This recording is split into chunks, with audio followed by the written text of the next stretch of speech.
Hey, Rose, I got CT. I just want to fuck people up. Is that normal? I just want to fuck people up. Don't say that, don't say that. My head's just like, fuck, I want to fuck people up. Just imagine being a bandit and people think you do nothing, then you just be everything, but you already knew. So that's the mentality. It's like, yo, people counting you out and think you be nothing, but I already knew I'd be everything.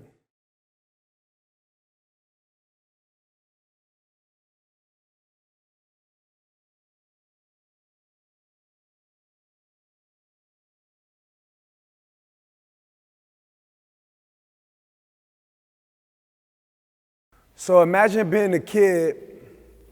I'm gonna give you guys just the real Antonio Brown. I'm a hardworking guy from Liberty City who turned nothing into something. Imagine being a kid that grow up, that literally raised itself. Everyone doubts you, they don't believe in you, they talk behind your back. The people you most love in your life, your parents, the family, the people you were born with, you try to depend on those people. They let you down, they turn on you, they don't believe on you. So now this kid is left alone to believe in himself. Everyone start doubting, everyone start worrying, everyone start telling him what you can do. You see his friends start dying, some of his friends start going to jail. This little kid just continue to believe in himself, fighting for opportunity. You know, Roche, I've been shot with a bullet right here in Liberty City. Nobody don't even talk about it right here in my ear. How old were you? I was 18. Can you tell me about it? You know what I mean? It was over there in the Pink and Grays. You know, it was a little open area party in the Pink and Grays on 56 and 27, right by the Metro Rail. End of the night party, get in the car, close the door, the whole car gets shot up. So, you know, that's Tell me about the pain. Tell me about the pain. Come on, bring me into that scene. So you get me distracted. You guys can't ask questions. Can I get off my story? Or you No, guys no. Bring me is into it that story scene. time No. or is it? Oh, it's coaching? Yeah, bring me into that. So that you want me to scene. go into that? Yeah, go into it. So imagine being the kid and you trying to fight to go to college. I actually was going to college. I was going to FIU University with Mario Cristobal. So imagine being a kid who finally gets the opportunity. You know what I mean? So imagine a kid who's been all alone, fighting for his way to make it, and you finally get the opportunity to be in Division I college after going to Jackson, Mississippi, and Alcorn, catching a Greyhound 19 hours to go to North Carolina, seeing guys get out of prison on the Greyhound. So just imagine being a kid who always had to fight, you know, to try to make it, playing on uneven playing grounds, and to see people that constantly leave you, neglect you, people that constantly change on you, people that stab you in the back. And that's where I get that aggressive term. That's where I get that aggressive mentality from, you know, where being that kid that's all alone, having to go to 17th Ave and 58 Terrace and catch the jitney or the bus, you know? So that's where that passion, you know what I mean? Good start. Now take me into Michigan. Michigan? Yeah. Imagine being a kid from Michigan who... What about your first game there? My first game? First game was amazing, you know, the first time ever lining up, just envisioning the kid, that success, the want better for myself, just being out there and having the opportunity to be able to do it. And so bring me into that game, because when you're a speaker, you bring me into the scene. So my first game ever, we playing against Kansas City, Kansas University. I just transferred from people that never really know that I went to FIU University 2007 from January to February. So I'm at Central Michigan in August.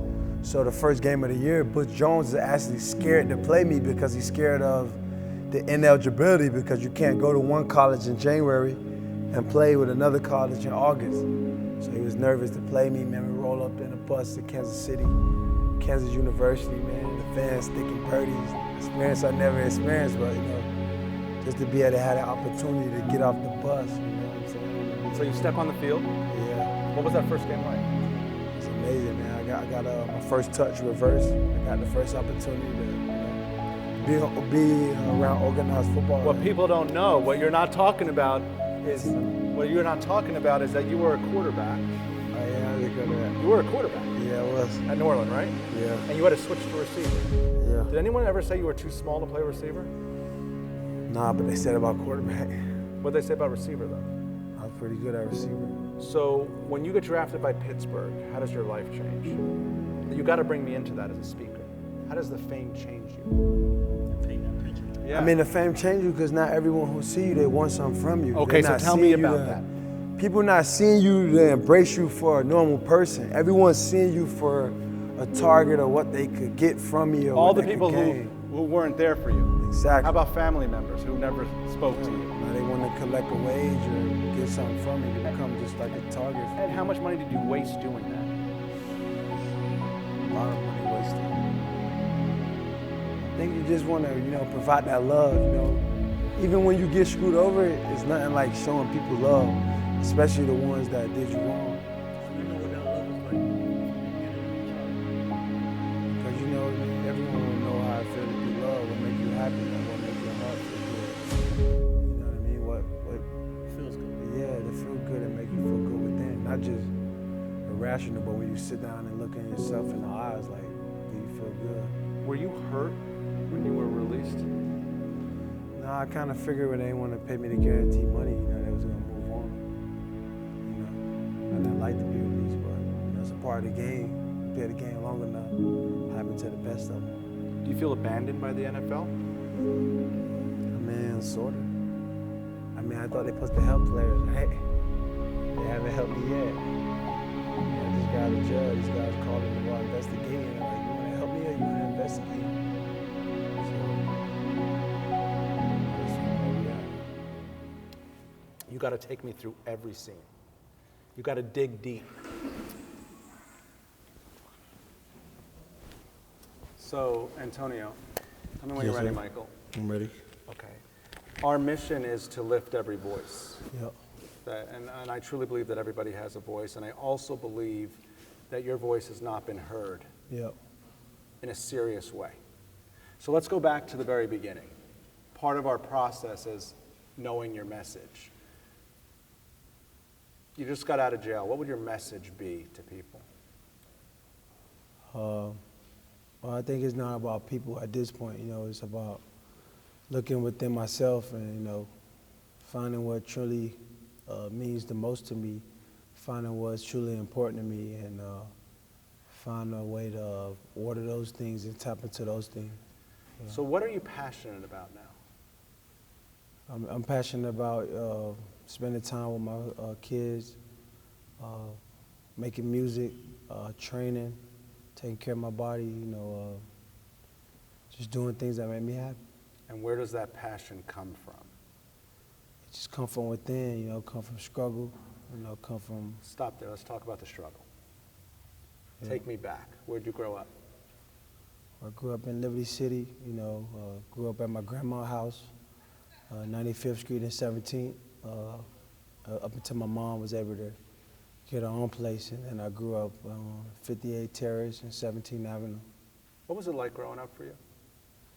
Well, you grew up in the Liberty City neighborhood, John Doe, big drug area, big crime area, and just being a young kid, having to fend for myself. 6 years old, been having to catch the bus to school or walk to school, just being one of those independent kids at a young age. What's one of your first memories as a 6-year-old walking to school?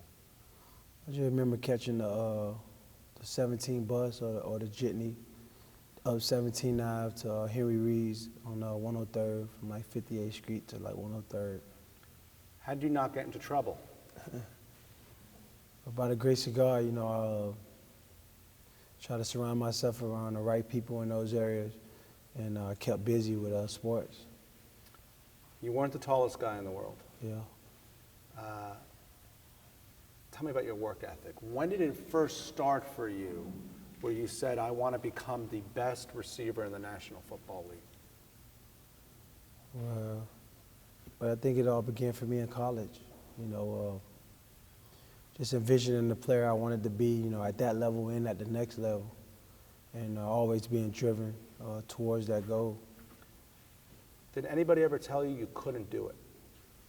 Everyone. Like who? Family members, colleges, coaches in college. What'd they say? You know, I may not make it, may not be a draft pick.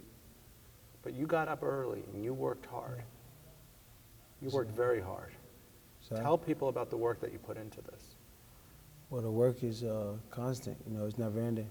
The battle of working is never ending. Being able to perfect your craft and be willing to get better and better year in, year out. So we get to this passion of wanting to prove people wrong. Yeah. Really is what you're saying. The world, or many people in the world now say, Antonio Brown is done. Yeah. You want to prove them wrong. So, How are you going to do it? well, it started by making a commitment to better myself. And I put myself in the best position to start now with writing down my goals, you know, preparing a vision to go after that vision without distraction. If there's a young kid out there, grew up in your same area, and is looking at you now, Yeah. what would you tell him? Will AB be back? I tell them don't be discouraged by my action. Continue to keep me in high hopes and high standards. And How much do you miss it? miss it. I think I miss it a lot. Yeah, And you think it's hurting you? sometimes. Yeah, Because I've read the comments about you. yeah. People call you a clown. Yeah. Does that hurt you? You know, I'm from Miami, you know, people always labeled us, you know, said what we couldn't have. You know, we walk in stores, people look at us different. You know, we walk in our neighborhoods, police look at us different. So it's always some type of battle within that of what people say or what people try to label us as. So people have been trying to analyze you. Yeah, for a long time. So tell me about that. From when? Just being a young kid from Liberty City, you know, you always get analyzed. Are you gonna be the kid, you know, who represent what your neighborhood represent? That's the wrong thing. Or are you gonna be that kid who take that triumph and make it better? Did you go through trauma as a kid? Of course. Can you tell me about it? I'll tell you about, you know, I'm not here to tell sorry stories. I'm not, but that's part of who you are. Yeah. What was the trauma you went through? I'm just being a young kid that had to fend for itself. Being a kid, you know, no one believed in, and, you know, having to believe in yourself at a young age. You know, constant opposition with that. So this is part of getting your story out there, this message. So if you're driving down 95, you see Antonio Brown on a billboard today. Yeah. What does the billboard say? Chest up, eyes up, prayed up. What does it say? Chest up, eyes up, prayed up. Chest up, eyes up, pray up. Yeah, no matter what, you know, keep your head up, keep your chest up, keep God first, and everything will work out. I have to be honest with you. I saw that video when you were turning yourself into jail, Yeah, and yeah. it was tough to watch. But now's the time in your life where you're going to start to come out and really share your story and share your side of the story. There's been a lot of conversation of CTE. Yeah. Think you have it? I don't think I've been hit enough. You don't think you've been hit enough? No. A lot of people talk about that one big hit that you took. Yeah. Think it affected you? I mean, it affects us all. You know, every hit you take can affect you. I want to talk about this in general about football players. You sacrifice your body, right? You were running full speed ahead on all those plays. I know, but that's what we have to do to make a living. You know, if I wouldn't do that, I wouldn't make a living. So a lot of things, you know, on the playing field that I have to play on, you know, it's never even.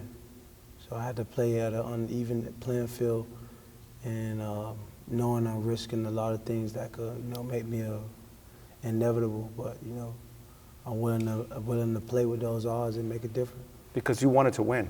Of course, because I have to win. And you didn't want to go back to Liberty City. Yeah, you have to win. What do you mean you have to win? If you be in Liberty City, you're gonna die or go to jail. Everyone I know in Liberty City either dead or went to jail. So with every route that you ran was this fire and this passion. I don't want to go back to Liberty City. Gotta win, can't go back. But when you run that hard, you put yourself at tremendous risk. You know that. That's what made me one of the best players. Because? Play with that triumph, man. You run with that risk. Because you played with that fire. Exactly. So all of a sudden that fire is taken away from you. Exactly. Your mom left your house? Yeah. So who raised you? God in the streets of Miami. So you've been abandoned throughout your life. I want to say abandoned, you know, I just. 6-year-old kid walking alone. Yeah. Mom leaves. My mom didn't really leave till, you know, she had run-ins with her husband when I was in like the upper teenagers, you know. But you basically raised yourself. Yeah, somewhat. You were on your own. And everybody that you counted on along the way has hurt you. I mean, they ain't hurt me, they hurt themselves. Right. Yeah. Every single person along the way. Yeah. Including the National Football League. Exactly. So part of story structure is message. Yeah. And your message is what? When people don't believe in you, believe in yourself. Right. Your character development would be taking me back to when you were a kid and how no one believed in you. Yep. But really taking me there. Yeah. Can you give me one scene where someone made fun of you or someone didn't believe in you? I always think people believed in me. They just didn't believe if I would take it to that level. I want to tell you how polarizing you are right now. Yeah. I got a text from someone, because I put on my Instagram. Yeah. They said, Antonio's a terrible person. Yeah. Why do people think this? Because, you know, I come from a place where I made something out of nothing. You know, when people can manipulate you or control you, you know, they try to put a label on you that may not be true. If somebody of influence sees this and says to themselves, why should I give Antonio Brown a second chance? What would you tell them?